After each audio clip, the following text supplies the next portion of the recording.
What if I told you that all you have to do to transform your life is to embody a divine archetype or any archetype? Oftentimes, we place ourselves in boxes that we're too scared to step out of because we were groomed in our society, our culture, our family and friends, and even ourselves to think and act and be a certain way because that's how we always were. So if we step outside of that box, then we will be perceived as phony, fake, Hollywood, not ourselves, and it will feel wrong. But the truth is, we are not one-dimensional beings. We are multifaceted.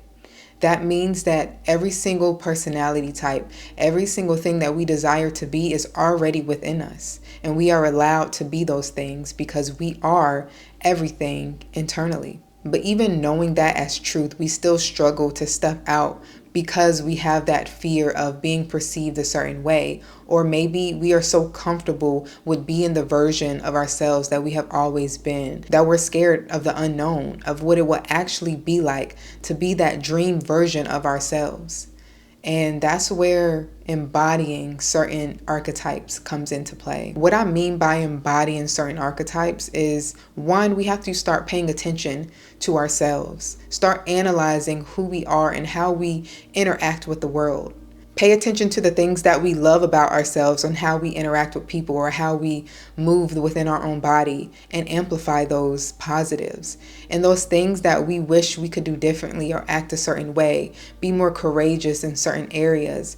Start to pay attention to those and write out exactly how you are now. And once you find the things that you don't really like about yourself, that you want to improve or you want to completely change, now is the time to start paying attention to the people around you or the characters that you see in movies or the goddesses that you have researched. Any single character in your life, whether it's your aunt, and how they embody them in the aspects that you want, and take on that energy, take on that aspect within yourself. For example, if you're a woman who feels very shy and timid and doesn't really speak up for herself and always allows people to step all over her boundary line, then embodying a certain goddess like Kali, who is fierce and protective and stands up for the people that she loves, aka yourself, then you can start to step in that energy to where it feels very comfortable for you, because in a sense you're acting until it feels so natural that you allow that embodiment to become a part of you. It's just like the alter ego effect or the Batman effect. You are embodying, you are acting as a certain character, a certain energy, a certain divine archetype, and becoming that. And you can personify this person by giving it an alter ego name. This is you, until it becomes so natural that the alter ego version of you is now the real you. And it doesn't necessarily have to be anyone outside of you that you decide to embody. You can create that archetype for yourself. You could sit down and write exactly how you want to act in certain situations and start to slowly transform into that person every single day. And if you ever slip up, or there's ever a certain encounter that you have with a person that you don't really feel like you embodied your best, then you can add to that list to make sure that next time this ever happens, I will stand up for myself, or I will speak a certain way, or act a certain way, or move in a certain way. As someone who is an introvert and can be very shy at times and even timid, I decided to embody my divine archetype, and I started off slowly by lifting my head when I walk, having my shoulders back, and paying attention to the people around me. I told myself that my divine archetype is someone who looks people in their eyes when they speak to me, and I don't look away. So in situations when I knew I would be around people, I remembered that, and I reminded myself exactly who I was, and I paid attention. I stared at them. I didn't look away.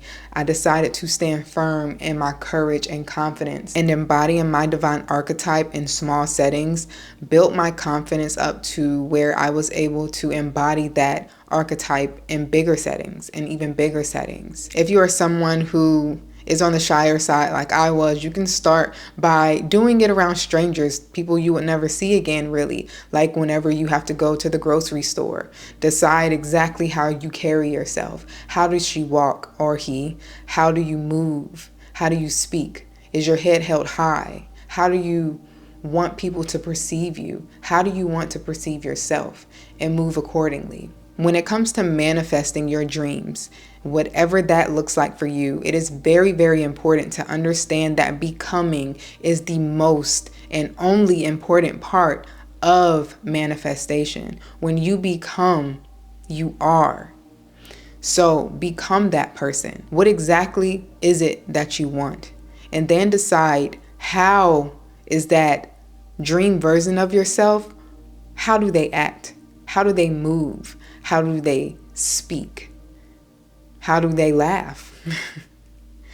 Whatever it is, decide right now what you want and who that person is, and slowly start transitioning that embodiment into your life until it becomes so natural that you don't even recognize the old you. Today, as you can see, I decided to embody the witch because the witch is very courageous. The witch is very unapologetically her, with no care in the world of who she offends, because she knows that she moves in her truth. So become unapologetically you. Whoever that is, do it with confidence. Do it with courage, even with fear. Do it until it becomes so natural, so normal.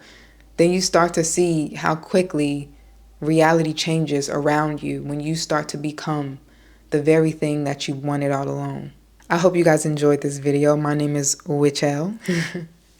If you like this video, please give it a thumbs up, leave comments down below, and subscribe if you're not already. And I will see you guys in the next video. Or maybe I'll see the new you. Bye.